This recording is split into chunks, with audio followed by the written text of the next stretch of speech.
Okay, so here we are, on to the next step, guys. We've got the water pump, and we've gone ahead and cleaned up where the seal rests. So we pulled out the old seal. We went ahead, took our wire brush over here. We cleaned up the track so that it was nice and pretty, so we wouldn't get any leaking around the seal. We went and put a little bit of gasket maker on there, and we have cleaned up the surface of the block there.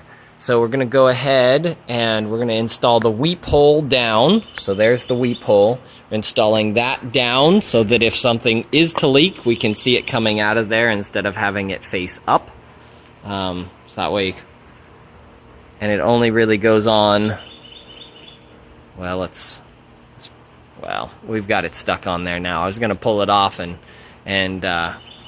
flip it around so that you could see what it looked like. So we've got that where the weep hole is down, and then we have two bolts. Oh, well, there we go. We'll just go ahead and pull those off anyway.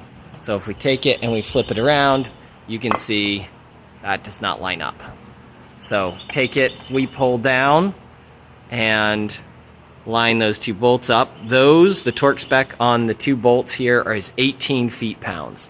So I'm going to go ahead, grab those, we'll torque it down to 18 feet-pounds, and we have installed our water pump.